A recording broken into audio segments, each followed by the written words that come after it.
विधानसभेच्या निवडणुकीमध्ये अभूतपूर्व असं यश महायुतीला मिळालं। महाराष्ट्रातल्या जनतेने प्रचंड प्रमाणाचं पाठबळ दाखवलं।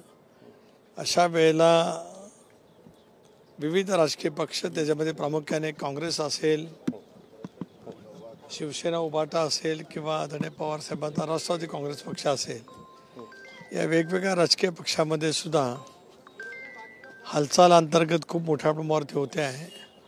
आज राष्ट्रवादीमध्ये सुरेश जेतल्यांसारखे जालना जिल्ह्यामध्ये मराठवाड्याच्या परिसरामध्ये दीर्घकाळ काँग्रेसच्या विचारसरणीमध्ये काम करणारे एक महत्त्वाचे नेते आज सहभागी होत आहेत। त्यांच्या स्वागताच्या निमित्तानेच खास प्रदेशाध्यक्ष म्हणून मी या ठिकाणी आलेलो आहे। मला विश्वास आहे की त्यांच्या पक्षप्रवेशाच्यामुळे पक्ष मजबूत होईलच। प्रतापराव चिखलीकर अखेरच्या क्षणाला आम्ही लोहा कंधारमधून त्यांना उमेदवारी दिली, तेही यशस्वी झाले। तेही नांदेड जिल्ह्यात आणि विशेष करून मराठवाड्यामध्ये वेगवेगळ्या जिल्ह्यामध्ये पक्षवाढीच्यासाठी खूप मोठ्या प्रमाणावरती प्रयत्न करत आहेत। आणि आता मराठवाड्यातलं बदललेलं राजकीय चित्र पुढील काही महिन्यामध्ये आपल्याला पाहायला मिळेल। काल सुरेश दस यांनी धनंजय मुंडेंची भेट घेतली। नाही, मला काय माहीत नाही। मी वर्तमानपत्रातून ते वाचलं की त्यांची भेट झाली किंवा बावनकुळे साहेबांनी त्याबद्दलचं काहीतरी भाष्य केलं आहे। माझ्याकडे त्या भेटीचा अधिकृत काही तपशील नाही। धनंजय मुंडे यांच्या राजीनाम्याची मागणी वारंवार केली जाते।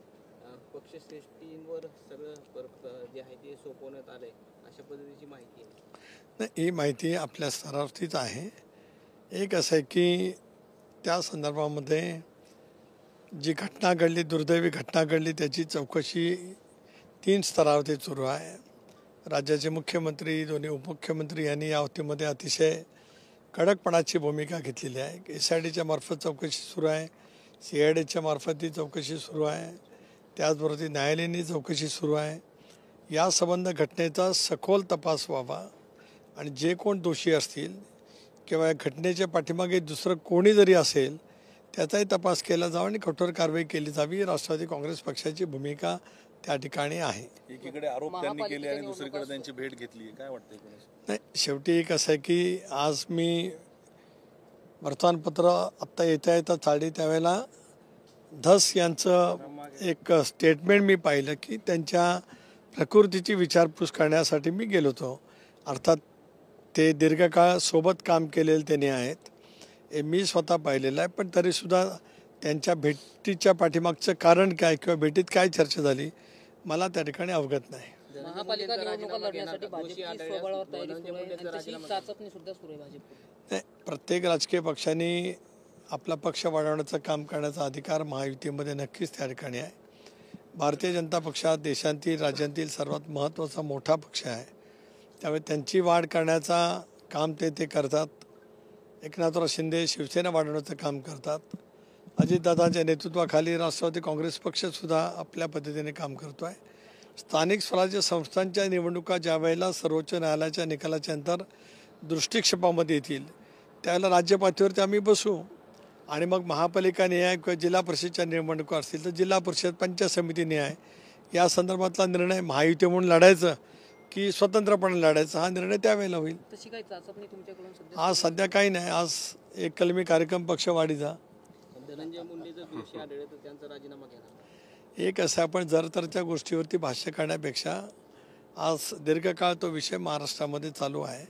मी मगाशी त्या संदर्भातलं उत्तर दिलेलं आहे। अंजली दमानिया सातत्यानं आरोप करतायत धनंजय मुंडेंवर। कालही त्यांनी आरोप केले, न्यायालयात जाण्याची भूमिका सुद्धा ते घेणार आहेत असं म्हणतात। लोकशाहीमध्ये प्रत्येकाला आपलं म्हणणं मांडण्याचा अधिकार आहे आणि ज्या एखाद्या प्रश्नाच्या बाबतीमध्ये न्यायालयामध्ये सुद्धा जाण्याचा अधिकार प्रत्येकाला त्या ठिकाणी आहे। काल कृषी मंत्री माणिकराव कोकाटेंनी एक विधान केलं की 1 रुपया भिकारी पण घेत नाही, परंतु आम्ही शेतकऱ्यांना 1 रुपयात पीक विमा दिला। त्यावरून सध्या आता विरोधक टीका करतात, चांगलंच राजकारण तापलेलं। माणिकराव कोकाटांचं वाक्य काय संदर्भात आहे मी पाहिलं नाही, कारण मी काल रायगड जिल्ह्याच्या ग्रामीण भागाच्या दौऱ्यावरती होतो। जरूर मंगळवारी त्यांची माझी भेट होईल, त्यावेळेला त्यांचं कॉन्टेक्स्ट नेमकं काय होता ते समजून घेईन। पण या कॉन्टेक्स्टमध्ये शेतकऱ्यांच्या प्रती उपेक्षित भावनेने त्यांचं वक्तव्य होतं की काय ते सुद्धा मी त्यांच्याकडनं समजून घेईन आणि मग जरूर त्या बाबतीमधली प्रतिक्रिया देईन। आणि मग आम्ही ज्या वेळेला दर मंगळवारी बसत असतो सगळे मंत्री, आमदार, त्यावेळेला या विषयावरती लव्ह चर्चा जिहादच्या करते. संदर्भामध्ये एक मिनिट, लव्ह जिहादच्या संदर्भामध्ये एक कायदा करण्यासंदर्भात पोलीस महासंचालकांच्या उपस्थितीमध्ये एक समिती नेमण्यात आली सरकारकडून. मी आज तेही वर्तमानपत्रामध्ये वाचलं की सरकारने या संदर्भामध्ये महासंचालक पोलीस यांच्या अध्यक्षतेखाली एक समिती नेमलेली आहे.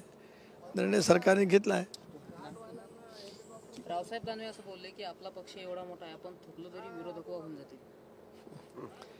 कोणी काय वक्तव्य करावं ते काय मला माहीत नाही.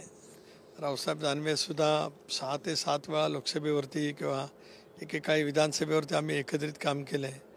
परंतु शब्दप्रयोग मात्र प्रत्येकाचे योग्य असावेत, ते सुसंस्कृत असावेत आणि जनतेसंदर्भामध्ये सुद्धा भावना व्यक्त करत असतानाच त्यामध्ये कुठल्याही पद्धतीची अवमानकारक काही टिप्पणी होणार नाही याची दक्षता राजकीय नेत्यांनी घेण्याची आवश्यकता आहे. ठाकरे गटाचे आमदार भास्कर जाधव हे नाराज असल्याची चर्चा आहे. अपेक्षेप्रमाणे काम करू देत नसले सध्या चर्चा सुरू आहे. भास्करराव एका राजकीय पक्षात आहे, दीर्घकाळ तेही कोकणामध्ये काम करत आहेत. त्यामुळे त्यांच्या काय भावना नेमक्या ते ज्या पक्षामध्ये काम करत आहेत ते त्यांनाच त्या बाबतीमध्ये अधिक समजू शकेल. कधी काही भेट झाली तर त्यांना विचारीन.